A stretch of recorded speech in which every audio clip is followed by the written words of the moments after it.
సగం ఫోటో వరకు మాత్రమే ఆయన చేశారు, పై పార్ట్ వేయకుండా. కానీ ఇందులో ఏం చేశారు, ఈరోజు ఇక బరి తెగించేశారు. ఎలాగైనా అంటే వీళ్ళకి ఆగట్లేదనమాట. ఈ కూటమి ప్రభుత్వం మంచి కావచ్చు, ప్రజల్లో వస్తున్నటువంటి స్పందన కావచ్చు, పాపం జగన్మోహన్ రెడ్డిని నిద్ర లేకుండా చేస్తుంది. బెంగళూరు ప్యాలెస్లో ఆయన నిద్ర లేకుండా చేస్తుంది. దాంతో ఆయనలో ఉన్నటువంటి అక్కసును మళ్ళొకసారి వెళ్ళగక్కాడు. సిగ్గుశరం ఉంటే ఆ రోజు నరాసుర రక్త చరిత్రను రాస్తే ఈ రోజు అది ఎవరికి అంటుకుంది ఆ చరిత్ర? జగనాసుర రక్త చరిత్ర లేదా వైఎస్ఆర్ సుర రక్త చరిత్రని వాళ్ళకే అంటుకుంది కదా మరక. అయినా కానీ సిగ్గుశరం లేకుండా మళ్ళీ చంద్రబాబు నాయుడు హత్య రాజకీయాలని చెప్పి మరొక పోస్టును ఈసారి ఏకంగా చంద్రబాబు గారు ఫుల్ ఫోటో వేసేసి చేతిలో కత్తి పెట్టి ఆయన ఒంటి నిండా రక్తపు మరకలు పెట్టి ఒక పోస్ట్ వేశారు. నిజంగా చంద్రబాబు నాయుడు హత్య రాజకీయాలు చేస్తే జగన్మోహన్ రెడ్డి అనే వ్యక్తి ఇప్పుడు ఉండేవాడు కాదు. మొదట గుర్తుపెట్టుకోవాల్సింది ఏంటంటే, నిజంగా చంద్రబాబు గారి హత్య రాజకీయ చరిత్రే అయితే జగన్ అనే వ్యక్తి ఉండేవాడు కాదు. మీరు గుర్తుపెట్టుకోవాల్సింది అది. సో ఆయన రాజకీయాలు ఏంటనేది మీకు తెలియకపోతే అడగండి. మీరు ఇప్పుడు హత్య రాజకీయాలంటే ఆయన 40 ఏళ్ల 45 ఏళ్ల రాజకీయ చరిత్రలో ఏ రోజు కూడా అలాంటి వాటిని సమర్థించలా. అరే నువ్వు నీ బాబాయిని నువ్వు చంపేసి చంద్రబాబు నాయుడు చంపాడనగానే ఆయన నోరు మెదపలేకపోయాడు. ఆయన ఆ టైంలో ఆయన నోరు మెదపలేకపోయాడు ఆయన. ఎందుకంటే అది ఎలక్షన్ టైము. నువ్వు వెళ్ళిపోయి గ్యాగ్ ఆర్డర్ తెచ్చుకున్నావు. వివేకానంద రెడ్డి హత్య గురించి ఎవరు మాట్లాడకూడదని. నువ్వెంత తెలివిగలవాడివి? నువ్వు ఎన్నికల ముందు చంపేసి దాని గురించి ఎవరు మాట్లాడకూడదని గ్యాగ్ ఆర్డర్ తెచ్చుకున్నావంటే నువ్వు ఎంత తెలివైనవాడివి జగన్మోహన్ రెడ్డి? నువ్వు చంద్రబాబు గారి హత్య గురించి మాట్లాడతావు. వీళ్ళ తాత రాజారెడ్డి హత్యను కూడా చంద్రబాబు నాయుడు ఖాతాలోనే వేస్తారు. రాజశేఖర్ రెడ్డి హత్య సరే, ఈ హత్యలన్నీ కాసేపు పక్కన పెడదాం. రాజశేఖర్ రెడ్డి మరణం వెనక నీకు అనుమానం ఉందని చెప్పావు కదా. నీ తల్లి విజయమ్మ కూడా చెప్పింది కదా. 2019 ఎన్నికల్లో కూడా దీన్ని మీరు వాడారు కదా. మరి జగన్ సీఎం అయిన తర్వాత ఎందుకు రాజశేఖర్ రెడ్డి మరణం మీద ఒక కమిటీని వేసి ఎంక్వైరీ చేయలేదు? నువ్వు ఆ రోజు చెప్పావు రిలయన్స్ అధినేత ముఖేష్ అంబానీ పాత్ర ఉందని చెప్తే నీ మనుషులందరూ వెళ్ళి ఉమ్మడి ఆంధ్రప్రదేశ్లో రిలయన్స్ల మీద దాడి చేస్తే ఆ కేసులు ఇంకా కొట్టేలా తిరుగుతున్నారు పాపం వాళ్ళు. రిలయన్స్ పెట్టిన కేసుల్లో అప్పుడు జగన్మోహన్ రెడ్డికో రాజశేఖర్ రెడ్డికో సానుభూతి పరులుగా ఉన్న వాళ్ళు ఈ రోజులకి కోర్టుల చుట్టూ తిరుగుతున్నారు ఇన్నేళ్ళైనా. నువ్వు మాత్రం అదే ముఖేష్ అంబానీని ఇంటికి పిలిచి భోజనం పెట్టి కొండవా కప్పి ఆయన అడిగిన వ్యక్తికి నువ్వు ఎంపీ సీట్ ఇచ్చావు పరిమళనత్వానికి. మరి ఇది కదా దిక్కుమాలిన చరిత్ర అంటే. ఎన్నికల కోసమేమో నా తండ్రిని వాళ్ళు చంపారు వీళ్ళు చంపారు అంటావు. ఎన్నికలు అయిపోయిన తర్వాత వాళ్ళని పిలిచి నువ్వు భోజనం పెడతావు. ఇలాంటి చరిత్రను నువ్వు మాట్లాడతావు. ఒకసారి ఆ ఫోటో చూడండి ఎంత దారుణంగా వేశారు. అధికారం కోసం హత్య రాజకీయాలు చేయటం, ఆ పాపాన్ని ఎదుటివారికి అంటగట్టి రాజకీయ పబ్బం గడుపుకోవడం దశాబ్దాలుగా చంద్రబాబుకు అలవాటైన విద్య అని చెప్పి. అరే వివేకానంద రెడ్డిని హత్యలు అంటే ముందు నీ కుటుంబంలో జరిగిన హత్య గురించి మాట్లాడుకుందాం. వివేకానంద రెడ్డిని చంపింది ఎవరు?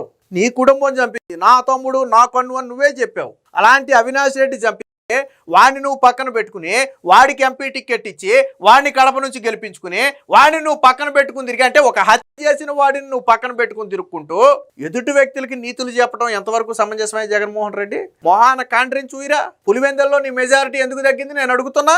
పులివెందుల్లో జగన్మోహన్ రెడ్డి మెజారిటీ 2019 ఎన్నికలతో పోలిస్తే 2024 ఎన్నికల్లో 30,000 మెజారిటీ సుమారు ఎందుకు తగ్గింది నేను అడుగుతున్నా. నువ్వు 5 ఏళ్ళు సీఎంగా పీకి ఈకలు కడితే ఒక 30,000 మెజారిటీ పెరగాలి కానీ ఎందుకు తగ్గింది నీ సొంత నియోజకవర్గంలో? ఎందుకంటే నీ బుద్ధి బయటపడింది కాబట్టి తగ్గింది. నువ్వు నీ రోజు నీతులు చెప్తున్నావు. ఇక్కడ చూడండి, హత్యలు చేసేది నిందలు వేసేది చంద్రబాబేనని చెప్పి చంద్రబాబు ఒక ఫుల్ ఫోటో వేసేసి దానికి చేతిలో కత్తి పెట్టి ఒంటి నిండా రక్తపు మరకలు. మీకు ట్విస్ట్ ఏంటంటే ఇక్కడ పెట్టిన ఫోటోలు ఉన్నాయి చూసారా, ఇందులో ఒక వివేకానంద రెడ్డి ఫోటో మాత్రం తీసేసాడు. ఎందుకంటే మొహాన్ని కాండ్రించి చూస్తారని భయం వేసి ఉంటుంది. ఇదే వివేకానంద రెడ్డి ఫోటో ఎక్కడ పెట్టాడు చూద్దాం. ఇక్కడ చూడండి, మల్లెల బాబ్జీ అంట, వంగవీటి రంగా అంట. వంగవీటి రంగాన్ని చంపిన కుటుంబాన్ని నీ పక్కన పెట్టుకుని ఆ వ్యక్తికి నువ్వు మొన్న ఎమ్మెల్యే టికెట్ ఇచ్చి, విజయవాడ నుంచి నువ్వు ఎమ్మెల్యే టికెట్ ఇచ్చి వంగవీటి రంగాన్ని చంపింది వాళ్ళని చెప్పడానికి సిగ్గులేదా జగన్మోహన్ రెడ్డి? ఇక్కడ చూడండి, ఈ ఫోటో చూశారు కదా, ఇదిగో బాబు హయాంలోనే రాజారెడ్డి హత్య అంట. అంటే వీళ్ళ తాత రాజారెడ్డి కూడా చంద్రబాబు నాయుడు హయాంలోనే చనిపోయాడంట. చంద్రబాబు నాయుడు చంపాడు. తర్వాత ఒకవేళ నిజంగానే చంద్రబాబు నాయుడు హయాంలో చనిపోతే నీ బాబు రాజశేఖర్ రెడ్డి 2 సార్లు సీఎం అయ్యాడు, నువ్వు ఒకసారి సీఎం అయ్యావు. అంటే నీ ఫ్యామిలీ నుంచి మొత్తం 3 సార్లు సీఎంలు అయ్యారు. మరి ఎందుకు రాజారెడ్డి హత్య మీద ఒక విచారణ కమిటీ అయ్యేలా నేను అడుగుతున్నా. ఫ్యాక్టే కదా, నీ బాబు 2 సార్లు సీఎం అయ్యాడు కదా, రాజశేఖర్ రెడ్డి 2 సార్లు సీఎం కదా. నీకంటే నీ బాబుకే ఎక్కువ ప్రేమ ఉండాలి కదా, ఆడ బాబు మీద. రాజశేఖర్ రెడ్డి బాబు మీద ఆయనకే ఎక్కువ ప్రేమ ఉండాలి కదా. లేదు మా తాత మీద నాకు ప్రేమ అంటావా, నువ్వు సీఎం అయ్యావు కదా. మరి ఎందుకు దీని మీద ఒక కమిటీ అయ్యలే? ఆ రోజు రాజారెడ్డి హత్య మీద ఒక కమిటీ అయ్యేలా రాజారెడ్డి చరిత్రను అడగండి, చెప్తారు. బ్రిటిష్ వాళ్ళకి పంది మాంసం సప్లై చేసిన చరిత్ర మీది. మీరేదో పెద్ద ఫ్యాక్షనిస్టులాగాను లేకపోతే మీరేదో పెద్ద పుడింగిల్లాగాను మీరు ప్రచారం చేసుకుంటారు. అసలు మీ ఇంటి పేరు ఎలా వచ్చిందో చెప్పండి. నేను జగన్మోహన్ రెడ్డిని అడుగుతున్నా, వైఎస్ అంటే మీ ఇంటి పేరు ఎలా వచ్చింది చెప్పండి. ఆ వైఎస్ అనే పేరుతో ఇంకెక్కడైనా సరే ఫ్యామిలీని చూపించండి. మీ కుటుంబం తప్ప ఆ పేరుతో ఇంకెవరైనా ఉన్నారా? రాజారెడ్డి ఆ కుటుంబం తప్ప ఇంకెవరైనా ఉన్నాడు? ఎందుకు లేరు?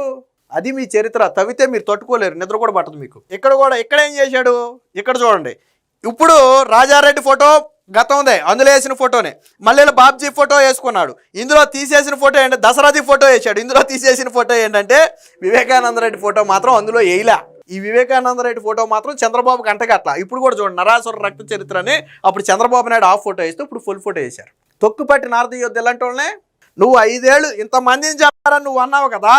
నువ్వు సీఎంగా ఉండి నీ బాబు సీఎంగా ఉండి ఎందుకు దీని మీద ఎంక్వైరీ చేయలేదని నేను అడుగుతున్నా. ఎందుకు సిబిఐకి ఇవ్వాలని చెప్పి నువ్వు ఎందుకు అడగలేదని అడుగుతున్నా. నీ చరిత్ర ఏంటి? వివేకానంద రెడ్డి చనిపోయినప్పుడు బాబు నువ్వెందుకు సిబిఐకి ఇవ్వవు, నీకేంటి భయం అని అడిగావు కదా. చంద్రబాబు నాయుడిని అడిగావు కదా. సరే పక్కన పెట్టు. నువ్వు గెలిచిన తర్వాత ఏమన్నావు నువ్వు? అబ్బాయి సిబిఐ విచారణ అవసరం లేదు, మా ప్రభుత్వంలో అద్భుతంగా విచారణ చేస్తారన్నావు కదా. ఆ రోజు సిబిఐ విచారణ అడిగింది నువ్వే, వద్దన్నదే నువ్వే.